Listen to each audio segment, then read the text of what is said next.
Welcome dear students. In today's session, I have a lesson plan regarding with the discussion of the characteristics of a relation. Let us understand more about the features of a relation which comprises the type of values it could be or the domain what we have to consider. It could be some the which one types of constraints, restrictions. Okay, let us understand about it. The very first one is ordering of tuples in a relation. So the very first characteristic is how to place the data in a tuple. We know that the relation is having certain number of tuples where the tuples will be holding the values of the which one relation. Like for the student relation in the very previous session what I discussed was holding how many tuples of values, 5 tuple values, right? Yes. So what is the order of data that has to be stored in the relation? That is what we are speaking. A relation is defined as a set of tuples. See, there are many kind of definitions, various way to define a relation. Okay, so a relation can also be defined as a set of tuples. Like if there is a there are certain number of tuples present in a relation, that number is also considered to be as that number of tuples is going to define a relation. Okay, mathematically, elements of a set have no order among them. Hence, tuples in a relation do not have any particular order. I will make you clear with this example, students. Just check out here. You are familiar with this table in our earlier discussion. So here in the student relation, 5 rows are there. What is the order of data they have stored? Whether it is in alphabetical order, just check out here. The name is Benjamin, Chung, Dick, Rohan, Barbara. Again, no, it is not in alphabetic order. So if you take the SSN also or any other, I mean, they are not following any order. Simply they are keeping on entering the student information one after the other. So there is no such rule, there is no compulsory, there is no harsh rules that we have to follow a particular order in filling the data for this student relation. What is the order we should follow? Just check out here. While entering the first tuple information, we should see that we have to first enter the name information. Then, name value has to be entered. Then, student SSN has to be entered. Then, home phone number has to be entered. Then, address has to be entered. Then, office phone number has to be given. Then, age information. Then, grade point average information. Like this, the order of values, like the attribute, the value of one attribute, after that which attribute value has to be placed, that has to be what kept in mind. Otherwise, when you are storing the student information one after the other, one record after the other record, then there is no such rule that you have to insert a record in a particular order. Order means, you know, right? So for example, in your attendance book, the students information will be based on alphabetical order or certain roll numbers, right? Like that, they will be maintaining a particular order. It won't be randomly what placed the numbers or student details in the attendance book particularly. Randomly the names will not be put. It will be in a particular sorted manner. For example, alphabetically it will be, the names will be sorted and the roll number will be given, right? Yes. So while entering the student information in the database, there is no such rule that you have to follow a particular order. It's not like that you should order it alphabetical way with the name or ascending to descending order, nothing like that. Okay, this is our first rule. Okay, characteristic. For example, tuples in the student relation in figure 3.1 could be ordered by values of name, SSN, age or some other attribute. So ordered means what? Order, for example, first when a particular tuple value is getting inserted, first we have to insert name, then we can here according to the column heading SSN has to be put, then age is given, so then age has to be put, or after age you can go for address information, grade point average, like that. Okay, that order, column heading order we should follow, that's all. But the records when you are entering, I mean, one student, second student, first, third student, like that. In that, there is no such orders to be followed. The definition of a relation does not specify any order. There is no preference for one ordering over another. That's what I have told. Okay, so which order we should take care? The attribute, the value of one attribute when you enter. After that, which value has to be entered? That you should take care. Okay. So hence the relation displayed in figure 3.2. Just check out this diagram here, this tuple. Observe the row information. So in our earlier student record, we found Benjamin with the first one, whereas here Benjamin is last and Barbara has went with the second order, and Dick, which was in third position, it has come with the as a first tuple. So see, so with a different order of tuples. Tuples can be in any order, but which ordering is it should be proper. In the schema, how we have order. If you have ordered name first, after name, if you have ordered SSN, after SSN, if you have ordered home phone, then in that order we should maintain while filling the values. Whereas the rows can be what shuffled, no issues. But one single row gives the complete information of one particular student. Okay, so when a relation is implemented as a file or displayed as a table, a particular ordering may be specified on the records of the file or the rows of the table. So what they tell is, when we are storing the information data in the which one database, while storing, it is not compulsory that we should follow an order. But when you're displaying the information for a particular person, for example, end users, if I want to view the mark sheet of what only the person, for example, here let us check the CGPA, or I mean GPA, grade point average, you're finding 3.53, 3.25 and all, right? So if I say that I want to view the student files whose grade point average is less than 3, what is my condition? What is the condition I have given? I have told or instead of like giving like that, I may want to view the student file, okay, in the ascending order based on which column? GPA, grade per average column. So I'll be putting the condition for which one? The last column, grade point average, and I'll be telling display the student relation in ascending order with respect to which column? GPA. So that time, the while displaying, the database tries to, I mean, provides the information displayed in which order? Ascending order. It meaning here is, when we are storing the data, no, not necessary that we have to store the information in a particular order.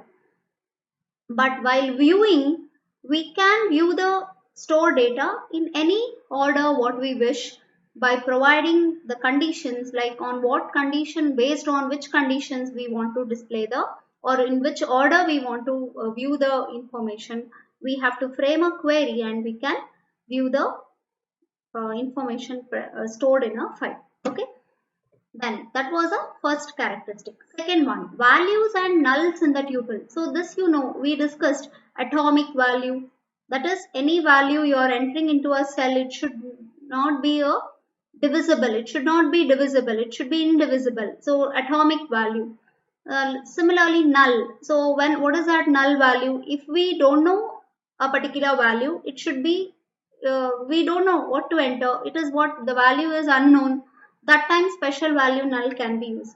Suppose if a student or any entity doesn't have a value for a particular attribute, that also, I mean, if it has to be left empty, then special value null can be used, right? So this is a characteristic. Second one, each value in a tuple is an atomic value, remember, and that is, it is not divisible into components. So any sub information, it should not be as composite attribute within the framework of the basic relational model. This is one thing. An important concept is the null values, which are used to represent the values of attributes that may be unknown. When the values information are unknown, or it may not apply to a tuple.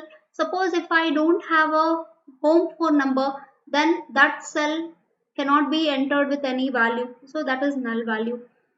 A special value called null is used in these cases. Okay, so the example what we have discussed is some student pupils have null for their office phones because they do not have an office, that is office phone does not apply to particular students. Another student has a null for home phone presumably because either he does not have a home phone or he has one but we do not know it. Maybe he is having a home phone number, but the person who is entering the data may not know that home phone number. So these are the cases where we tell that the values are not known, unknown. Okay, and if it is a student may not have office phone number, only home phone number exists. So it is not applicable for a student. That time also null value is suitable. Okay, like that. In general, we can have several meanings of for null values such as value unknown, value exists but is not available, or attribute does not apply to this tuple, also known as value undefined. So there are three cases. One thing is the person is having the the person is having that value, but the person who is entering the data to the database, he may not be knowing, so unknown, value unknown, value that is unknown means what, value exists but it is not available, then or attribute does not apply. For example, if I do not have I really don't have my, I'm a student and I don't have the office phone number, then there is no value to apply or to fill in that particular cell. So attribute does not apply, and that time undefined, there is no value to be defined. Such case also null. Okay. So remember this second characteristics of a which one based on the tuples. Okay. One is ordering of a relation and another one values and nulls in the tuples. Then interpretation of a relation. So how to interpret or give the meaning for a relation. The relation schema can be interpreted as a declaration or a type of assertion. What is that? What is the meaning of this first statement? The relation schema, the relation schema, that is R of A1, A2, A3 like that, can be interpreted as a declaration or a type of assertion. Uh, for example, the schema of the student relation in the figure asserts that in general, a student entity has a name, SSN, home phone, address, office phone, age, and GP. It means what? A relation schema actually is going to declare what is the exact information that is there, or in the mini world, in the real world, what type of data exists, what is considered, that real information is what declared in the relation schema. Okay, so each tuple in the relation can then be interpreted as a fact or particular instance of a assertion. It means check here students, here Dick Davidson of his social security number is given, his home phone is not there or unknown, maybe something is the reason, his address is this information, office phone is like this, his age is 25, his grade point average is 3.53. It means what, if we have these many information with respect to a one entity, that is Dick Davidson, means it is the fact. Fact means what, the real information, the real what existence of data in the mini world, that is there exists a person Dick, and of course he is having some SSN number, of course he is staying in a particular address, and yes he is having a phone number, and he is present, he is what alive, and he is of age 25. So this is a fact. So that is what they are telling,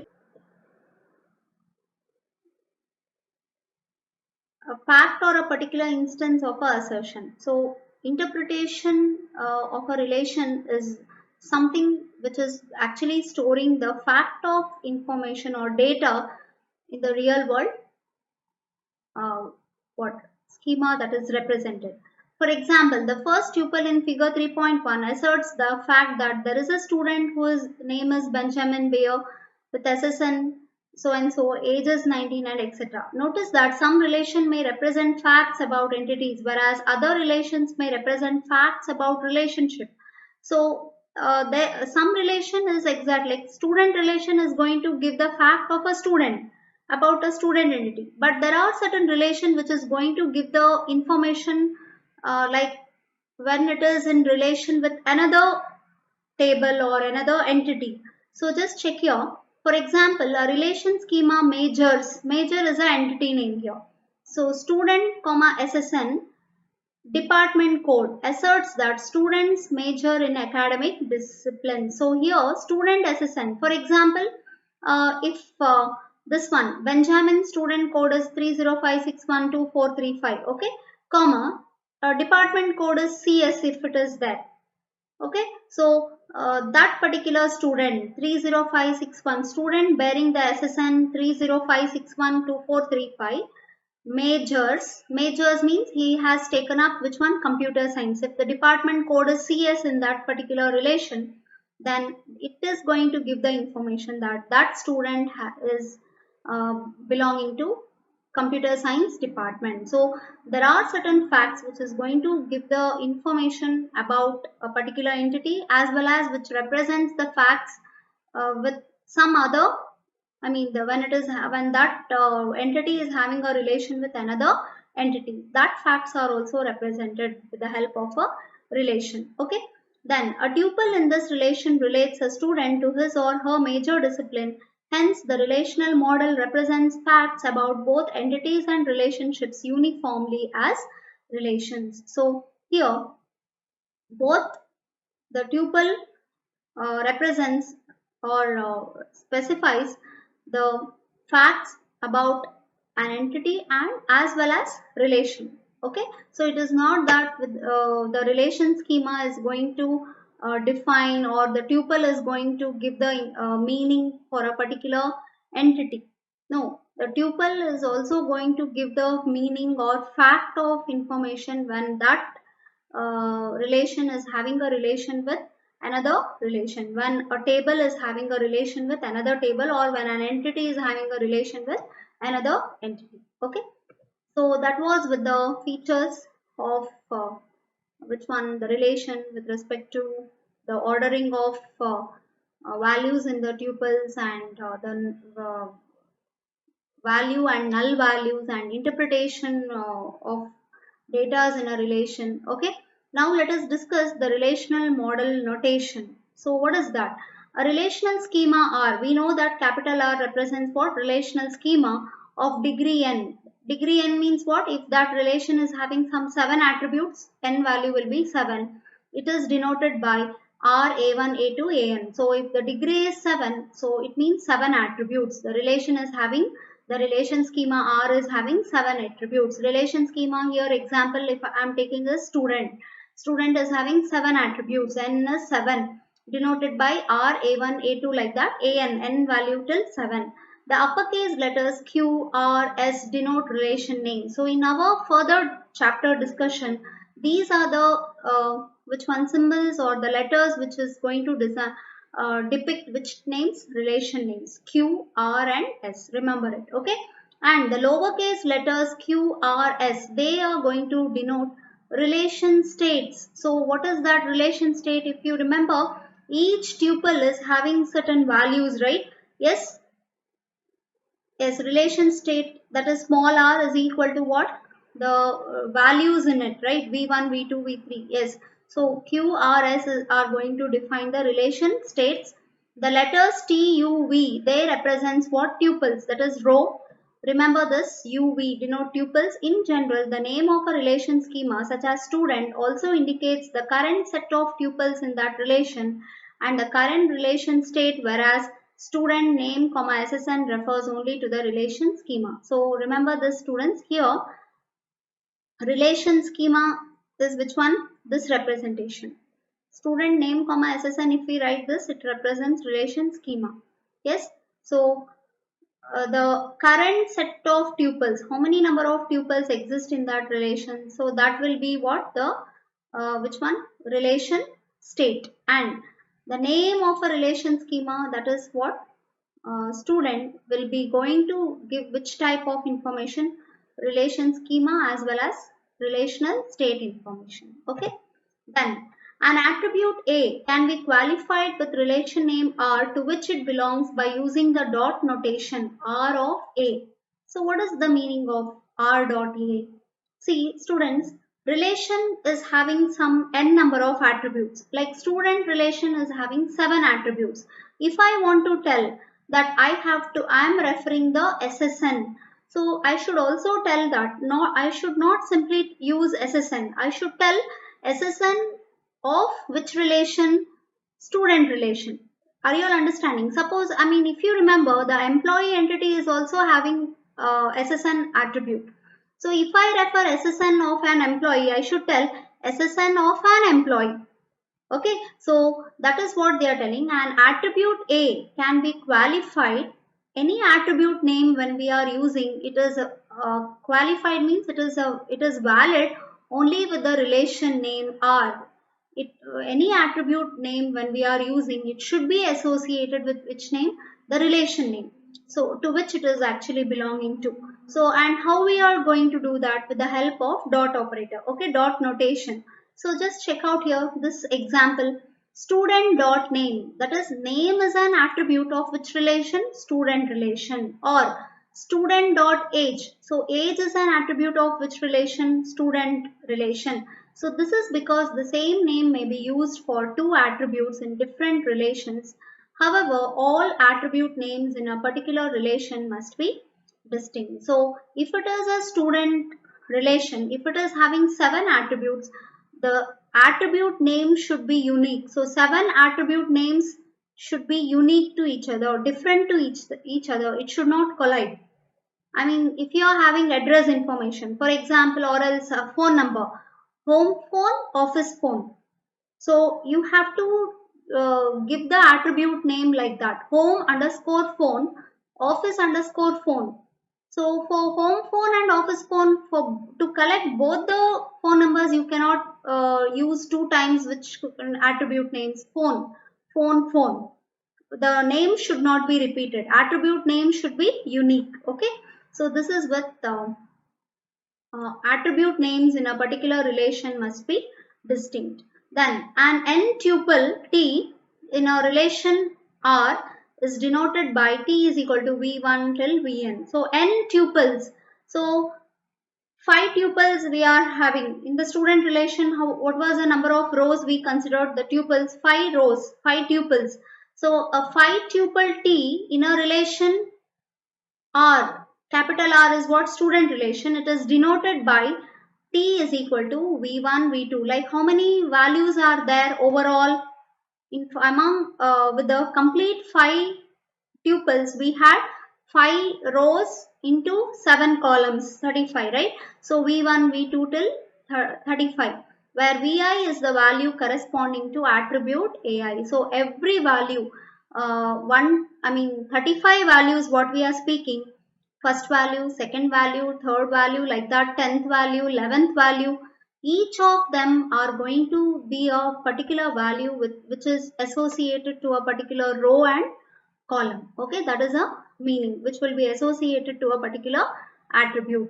So the following notation refers to component values of tuples, both T of Ai and T dot Ai. So it is also sometimes referred as T of I, which refers to the value Vi in T for attribute Ai. So the above, the tuple, a particular value, like in tuple 3, the first column value, in tuple 3, in the third row, the first column value represents name. So this can be represented like this. So component values, that 35 values what I told, they are each one of the value, each component, each values of the tuples are represented either in these way, T of Ai or T dot Ai. Okay. Then both T of AU, AW till AZ and T of dot AU, AW, AZ. See here. That is, these are the attributes associated to a particular row, where AU, AW, AZ is a list of attributes from relation R refers to the subtuple of values VU, VW, VZ from T corresponding to the attribute specified in the list. So it means this is like this student. That is, for example, if I speak this third row information, if I consider the value of this third row, okay, so T3 tuple 3's attribute 1, tuple 3 is attribute 1, attribute 2, attribute 3, attribute 4, attribute 5, attribute 6, attribute 7. These becomes the sub values, subset of how much values, how many values overall? 35 values. So among 35 values, how many values I considered here with third row? 7 values, right? In this row, 7 columns, 7 values. So this 7 values are subset among the 35 values in the, which one? The tuple set. Okay, that is the meaning.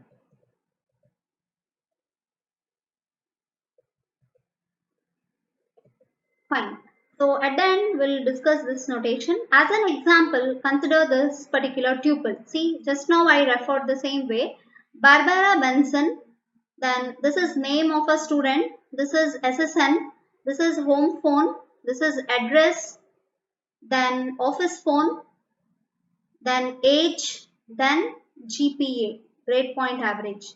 So consider this tuple from the student relation just now with the table which I referred. So we have the tuple name equal to what? I mean, from the tuple, the name attribute with which value? Barbara Benson, and the tuple, just observe the set here, subset SSN, GPA, age. So here the SSN number is given. So a particular student SSN number is having the grade point average 3.925 and with what age information 19.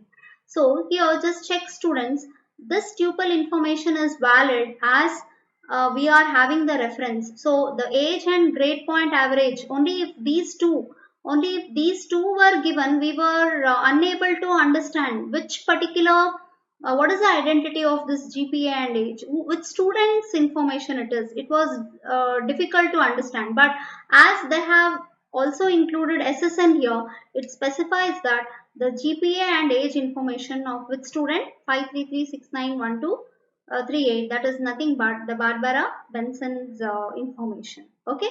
So this is about the relational notation. Well students, in this discussion we have completely discussed about the relational concepts, I mean the basic model of a relation. In the next discussion we shall understand the constraints on relation. What are the restrictions we can add to a particular value when we are entering in a relation. Okay, so meet you all in the next session. Thank you.